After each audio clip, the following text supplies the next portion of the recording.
का झूठ एक बार फिर से सामने आ गया है। पाकिस्तान के नए विदेश मंत्री शाह महमूद कुरैशी ने प्रेस कॉन्फ्रेंस करके कहा कि प्रधानमंत्री मोदी ने इमरान खान को चिट्ठी लिखकर बातचीत के रास्ते पर आगे बढ़ने की बात कही है। हम आपको बता दें कि शाह महमूद कुरैशी प्रेस कॉन्फ्रेंस कर रहे थे। प्रेस कॉन्फ्रेंस में कुरैशी से लगातार भारत के साथ संबंधों को लेकर सवाल पूछे जा रहे थे। तभी पाकिस्तान की विदेश सचिव ने कुरैशी के कान में कुछ कहा, जिसके बाद कुरैशी ने ये दावा किया कि पाकिस्तान के प्रधानमंत्री को पीएम मोदी ने चिट्ठी लिखी है। फॉरेन सेक्रेटरी साहिबा ने मुतल्ले किया है कि हिंदुस्तान के वजीर आजम का कल खत आया है, जिस खत में उन्होंने इमरान खान साहब को मुबारकबाद पेश की है और उन्होंने, जो मैं बात कर रहा था, उन्होंने गुफ्त शुनीद के रास्ते का आगाज का पैगाम दिया है। That's a very positive development. हमारे साथ हमारे सहयोगी प्रकाश पांडे सीनियर एडिटर हैं हमारे, वो जुड़ गए हैं इसी खबर पर। प्रकाश, अभी हम विदेश मंत्री को सुन रहे थे और उन्होंने कहा कि this is a very positive change, और अगर हम भारतीय विदेश मंत्रालय की बात करें तो कहते हैं कि महज एक औपचारिक पत्र है, तो रवैया बदलने को तैयार नहीं है पाकिस्तान अपना, झूठ का झूठ। बिल्कुल शिरीन, आप सही कह रही हैं, क्योंकि भारत का शुरू से ये रवैया रहा है कि अगर बातचीत होगी तो आतंकवाद के साथ कभी भी बातचीत नहीं होगी। और ये जो पत्र की बात कर रहे हैं वो सूत्रों के हवाले से मैं बताता हूं कि पत्र लिखा गया है, लेकिन ये पत्र एक रवायत होती है कि जब भी कोई नया राष्ट्राध्यक्ष कहीं चुना जाता है तो भारत के प्रधानमंत्री की तरफ से, राष्ट्रपति की तरफ से एक पत्र लिखा जाता है मुबारकबाद देते हुए, जिसमें जो है उन्होंने अपनी तरफ से इंटरप्रेट करके तमाम चीजें वहां पे मीडिया के सामने बोली, जिसका कतई ये मतलब नहीं था। उन्होंने साफ तौर पे उन्हें मुबारकबाद दी और उम्मीद जाहिर की कि अब आप आ गए हैं, आपने जिस तरह की बातें की थी तो हम उस रास्ते पर आगे बढ़ सकते हैं। अब उन चीजों को लेकर उन्होंने तमाम तरह की बातें की, साथ में धमकी भी दे दी कि हम भी परमाणु राष्ट्र हैं। तो आप अंदाजा लगा सकते हैं कि पाकिस्तान कभी भी कूटनीति को समझ नहीं सकता, वो हमेशा वन मैनशिप की बात करता रहा है और यहां पर भी उसने, कसूरी साहब ने पूरी तौर पर यही कोशिश की है। कसूरी साहब वही हैं, अगर मैं इनके बारे में बताऊं तो ये तमाम पार्टियों से होते हुए अब ये सिपहसालार बन गए हैं इमरान खान के। ये नवाज शरीफ के साथ भी रह चुके हैं और ये उनके जरदारी साहब के साथ भी रहे थे, और यहां तक कि एक बार तो ये प्रधानमंत्री बनने की इनकी बात चल रही थी। तो ये तमाम तरह के, और जब 26/11 का अटैक हुआ था उस वक्त ये विदेश मंत्री थे। तो आप अंदाजा लगा सकते हैं कि किस तरह के मिजाज के व्यक्ति होंगे और किस चीज को किस तरह से उठा के और कहां पर ये वनमैनशिप बनाने की कोशिश कर रहे हैं। प्रकाश, आप हमारे साथ बने रहिए। अपने पाकिस्तान का झूठ देखा, अब आपको सुनवाते हैं शाह महमूद कुरैशी का वो बयान जिसे सुनकर आप कहेंगे कि सरहद पार सरकार बदल गई लेकिन सोच नहीं बदली। पाकिस्तान के एक बार फिर कश्मीर का राग हमने सुना कुरैशी के मुंह से। कुरैशी ने एक बार फिर कश्मीर को दोनों देशों के बीच में विवादित मुद्दा बताया। सुनिए उन्होंने क्या कहा। हम न चाहें या न चाहें, कश्मीर एक हकीकत है, एक मसला है जिसको दोनों मुल्कों ने एक्नॉलेज किया हुआ है, उसका एतराफ करते हैं। अटल बिहारी वाजपेयी जो आज इस दुनिया में नहीं है, और पाकिस्तान ने अपने लॉ मिनिस्टर को उनकी आखिरी रसूमात में भेजा, वो यहां तशरीफ लाए, वो लाहौर आए, वो इस्लामाबाद तशरीफ लाए और उन्होंने पाकिस्तान की हकीकत को तस्लीम किया और उन्होंने कहा कि हमारे आउटस्टैंडिंग इश्यूज हैं और कश्मीर उसका एक हिस्सा है। इस्लामाबाद डिक्लेरेशन हमारी तारीख का हिस्सा है। तो मैं समझता हूं कि हमें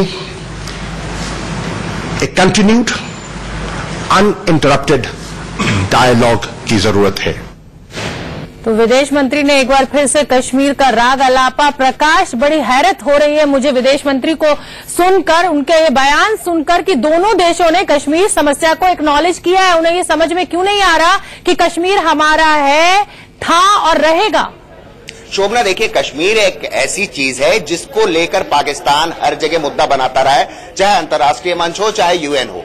तो वो इस मुद्दे को कभी भी अपने से अलग नहीं कर सकता। और इमरान खान के प्रधानमंत्री बनने के बाद जिस तरह से विदेश मंत्री कुरैशी ने इस मुद्दे को उठाया अपनी पहली प्रेस कॉन्फ्रेंस में, तो इससे आप जाहिर है, आप मान सकते हैं कि इमरान खान के प्रधानमंत्री बनने के बावजूद पाकिस्तान के रवैये में कोई फर्क नहीं आएगा। तो कश्मीर एक ऐसा मुद्दा है जो हमेशा उठाता रहेगा। और यही वजह है कि उनको पता था कि ये पहली प्रेस कॉन्फ्रेंस है जिसे अंतर्राष्ट्रीय मंच पर भी देखा जाएगा और खासकर भारत में सुना जाएगा। तो कश्मीर मुद्दे को उठाते रहो, वही उन्होंने किया है। उससे कोई नई चीज की उम्मीद करना बिल्कुल भी शोभना मतलब सही नहीं होगा। और कश्मीर एक ऐसा मुद्दा है, एक ऐसी फांस है पाकिस्तान की, जिसको हमेशा गाहे बेगाहे अंतर्राष्ट्रीय मंचों पर उठाता है और मानवाधिकार की बात करता रहा है, लेकिन अंतर्राष्ट्रीय मंचों पर भी उसे हमेशा मुंह की खानी पड़ती है। और इस सरकार से भी साफ जाहिर हो गया कि कश्मीर के मुद्दे पर पाकिस्तान का रवैया नहीं बदलने वाला है, वो ऐसे ही रहेगा। बिल्कुल ठीक कह रहे हैं प्रकाश, आप बने रहिए हमारे साथ। एक तरफ तो कुरैशी साहब बातचीत की बात कर रहे हैं, लेकिन उनके अंदाज में धमकी का भाव छिपा हुआ नहीं है। सुनिए पाकिस्तान के नए विदेश मंत्री का ये बयान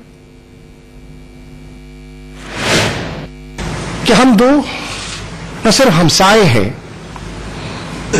हम दो एटमी कुव्वतें हैं, दरीना मसाइल हैं। उन मसाइल से आप भी वाकिफ हैं और मैं भी वाकफियत रखता हूं। हमारे पास मेरी राय में गुफ्त शुनीद के अलावा कोई और हल नहीं है। हम कोई हम कोई एक्सीडेंटल एडवेंचरिज्म जहां रिएक्शन टाइम इतना मुख्तसर हो, मेरी नजर में अफोर्ड ही नहीं कर सकते। प्रकाश, हमने फिर एक बार अपने दर्शकों को सुनवाया। विदेश मंत्री को समझ में नहीं आ रहा है किस तरह की दोस्ती की बात कर रहे हैं। एक तरफ बता रहे हैं कि मिसाइल पावर है दोनों ही देश, ये समझ नहीं है, बिल्कुल समझ से परे है ये इनका बयान। मैंने इनका पास बताया कुरैशी साहब का, तो शोभना उससे अंदाजा लगाया जा सकता है कि किस मिजाज के व्यक्ति होंगे। और जहां तक वो बातचीत करने की बात भी कर रहे हैं, साथ में ये भी बता रहे हैं कि हम परमाणु शक्ति हैं, तो आप इससे अंदाजा लगा सकते हैं कि उनको इसी तरह की बातें करनी है। और जाहिर सी बात है कि इमरान खान को वो तजुर्बा नहीं है पॉलिटिक्स का, भले वो पॉलिटिक्स में आए, उनको अरसा हो गया होगा, तो इसी तरह की वहां पर लगातार बातें होंगी पाकिस्तान से। और भारत का रवैया बिल्कुल सख्त रहा है कि हम बातचीत के लिए तैयार हैं, हम भी चाहते हैं कि आप बातचीत करें, लेकिन बातचीत और आतंकवाद कभी एक साथ नहीं हो सकता है। और मैं अगर थोड़ा और पीछे जाऊं तो मैं आपको बताना चाहूंगा कि जिस वक्त इमरान खान तय हो गया था कि इमरान खान जो है प्रधानमंत्री चुने जाएंगे, तो उनकी पार्टी की तरफ से कोशिश की गई थी कि जैसे 2014 में प्रधानमंत्री मोदी के शपथ ग्रहण में सारे 7 देशों के राष्ट्राध्यक्ष आए थे, वैसे ही वो भी काफी कुछ करना चाह रहे थे। बैकडोर चैनल के थ्रू ये कोशिश भी की गई थी, लेकिन भारत की तरफ से साफ तौर पे इनकार कर दिया गया था, तो वहां पर मुंह की खानी पड़ी थी, जो कि बात जग जाहिर हो गई थी। तो ऐसे में जो है, जब अब प्रधानमंत्री चुन लिए गए तमाम सपोर्ट से इधर उधर से, तो अब इस तरह की बात करके वनमैनशिप की जो भावना है पाकिस्तान की, वो दिखाने की वो कोशिश करेगा। तो जाहिर सी बात है कि ये कश्मीर का मुद्दा हुआ, परमाणु स्टेट है, हम इस तरह की धमकी भरी बातें वो करते रहेंगे। वो चाहते हैं कि भारत की तरफ से रिएक्शन है, लेकिन भारत की तरफ से साफ तौर पर कहा गया है कि आतंकवाद और बातचीत एक साथ नहीं चल सकती, और भारत उस स्टैंड पे हमेशा कायम है। बिल्कुल ठीक कह रहे हैं प्रकाश, 4 बार मुंह की खा चुके हैं, करगिल भूल गए, 71 भूल गए, और फिर वही राग कश्मीर का अलाप रहे हैं। बहुत बहुत धन्यवाद आपका इस पूरी जानकारी के लिए। फिलहाल रुकना होगा एक छोटे से ब्रेक के लिए, फौरन हाजिर हो रहे हैं, कहीं मत जाइए।